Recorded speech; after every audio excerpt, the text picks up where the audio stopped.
Hello everyone, welcome back to Sunday Live Train. Thank you so much guys for tuning in. Well guys, I'm back again with the Mzansi Soapy Stories and namhlanje sikhuluma ngenimba. Well guys, kusazoshuba laphana kwinimba. Angazi uma sizothi fast forward noma a few moments later, but they have taken us to the next phase of inimba.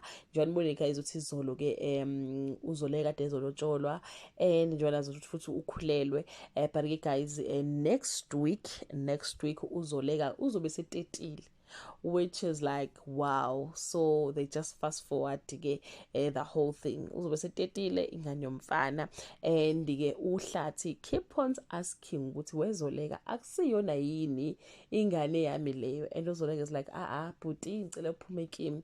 So into ezokwenzeka guys ukuthi ke kunale culture, is it culture or it what, but ke abantu ke base Eastern Cape especially abawomajola noma ke isiduko sabe somajola ojola inkomo mphankomo, kunalesisho sokuthi ke uma ngabe umuntu ethola ingane to that surname kunenyoka ehlazi bizwa ngokuthi umajola that appears to come and izokhotha ingane. I don't know how does it happen, but guys bathi ke unomajola uyafika yazokhotha umntwana azoconfirma ukuthi umntwana owala ekhaya.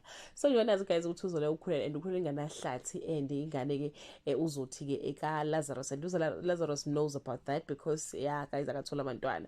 So ifamily guys is expecting ukuthi uzoleke sethola umntwana, inyoka phela umajola ke izofika izokhutha umntwana dololo inyoka ayifiki.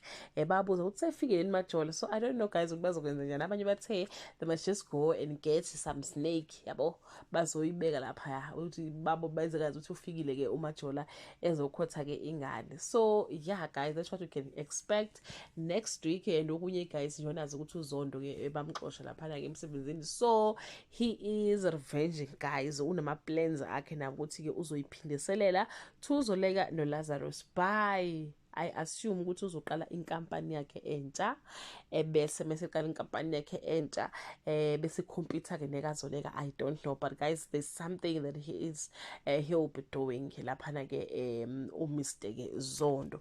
So yeah guys, that's what you can expect next week.